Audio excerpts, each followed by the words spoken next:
Олон улсын улаан загалмайн стандарт анхны тусламжийн сургалтын хөтөлбөрөөр жолооч нарт мэдлэг чадвар олгож, гэмтэж осолцсон хүмүүст анхны тусламжийг цаг алдалгүй зөв үзүүлж, тухайн хүний амнаас болон цаашлаад бусад хүндрэлээс урьдчилан сэргийлж чадах юм. Тиймээс Орхон аймгийн улаан загалмайн хороо төрийн байгууллагуудтай хамтран ажиллаж байна. Энэхүү ажлын хүрээнд өнөөдөр замын цагдаагийн газартай хамтран ажиллахаар болж хөтөлбөрөө баталлаа. Орхон аймгийн цагдаагийн газар улаан загалмайн хороо хамтраад хот хоорондын зорчигч тээвэр болон дотоод Орхон аймаг дотор такси тээвэр үйлчлэгэнд явж байгаа нийт жолооч нарыг анхны тусламжийн сургалтанд хамруулж байгаа. Энэхүү сургалтанд хамруулж байгаа зорилго маань юу вэ гэхээр хүн анхны тусламж үзүүлэх мэдлэг болон мэдээлгүйгээсээ болоод хүний алтан амийг аврах боломжоос алдах ч юм уу тийм ээ. Тиймэрхүү тохиолдолд маш ихээр гардаг учраас энэ сэргийлээд мэдлэгтэй мэдээлэлтэй тийм жолооч иргэдийг бэлтгэхийг зорьж байгаа. Орхон аймгийн улаан загалмайн хороонд анхны тусламжийн мэдлэг мэдээлэл орох сургалтаар 2022 он гарснаар 3000 иргэнд мэдээлэл хүргэж ажилласан байна. Одоо эхний хэмжээний энэхүү сургалтын төлөвлөгөөгөр бол 500 жолооч нарыг анхны тусламжийн сургалтанд хамруулсан.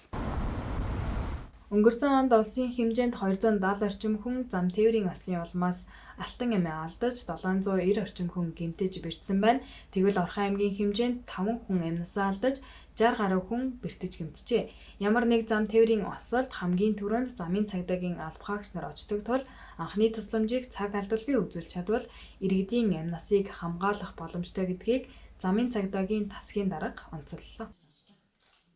Тэр цагдаагийн албаагч маань ослоор өртсөн, гэмтрэгтэй өртсөн энэ иргэнд ер нь эмнэлгийн анхны тусламж төрийн тусламж эртэл яаж тухайн оны амнаас эрүүл мэндийг хамгаалж эмнэлгийн анхны тусламжийг төрийн шуурхаа үзүүлэх үү гэдэг үүднээс улаан загалмайны эмнэлэгтэй хамтран цагдаагийн газрын бүх албаагч нарт эмнэлгийн анхны тусламж үзүүлэх сургалтыг орохоор төлөвлөж байна. Давхар дараагийн нэг ажил маань бол Орхон аймгийн хэмжээнд Орхон Улаанбаатар Эрдэнэ хотын хооронд тээврийн үйлчилгээ эрхэлдэг олон байгууллагууд байдаг, олон жолооч нар байдаг.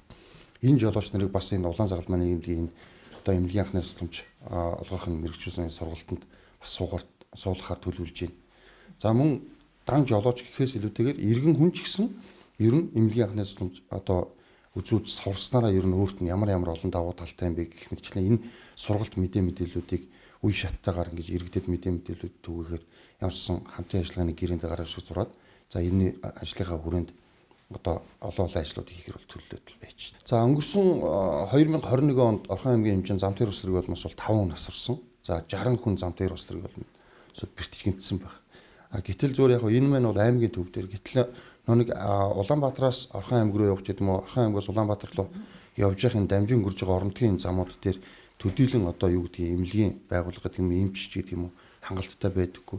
Гэтэл тэнд ослыг өртсөн хүмүүс маань нэг бол Улаанбаатар хотоос нэг бол Эрдэнэтээс ч гэдэг юм уу төрийн тусламж сууддаг. Энэ төрийн тусламжийн автомашин эмч ирж идэл бас тодорхой хэмжээний цаг хугацаа алддаг. Үүнээсээ болоод нөгөө нэг эмнэлгийн анхны тусламжийг цаг тухай бүрт нь үзүүлж чадсанаар тэр амнаас эрүүл мэндийг хамгаалах боломжтой байтал нөгөө нэг жолооч гэдэг юм уу тэр дотор явж байгаа зорчигч маань эмнэлгийн анхны тусламжийн мэдлэггүйгээс болоод тэр хүний амнаас ирсэж байгаа юм тохиолдол маш их байгаа учраас энэ улаан загалмайны нийгмийн явуулж байгаа энэ ажил аргамжийн бол маш зөв зүйтэй ажил аргамжийн учраас цагдаагийн байгууллагаас дэмжиж хамт ажиллагаа хийх гэж байна. Замын цагдаагийн тасгийн тухайд өмнө нь тодорхой зорилтод албахаагч нарт анхны тусламжийн сургалтад хамрагдуулж байсан нь төдийлөн хүрэлцээ муутай байсан байна. Иймээс дээрх сургалт нь бүх албахаагч нар бүрэн бүрэлдэхүүнээр оролцох боломжтой гэдгээрээ онцлогтой бол хот хоорондын зорчигч тээврийн жолооч нарыг энэхүү сургалтад хамруулснаар цаг алдахгүй байх давуу талтай юм.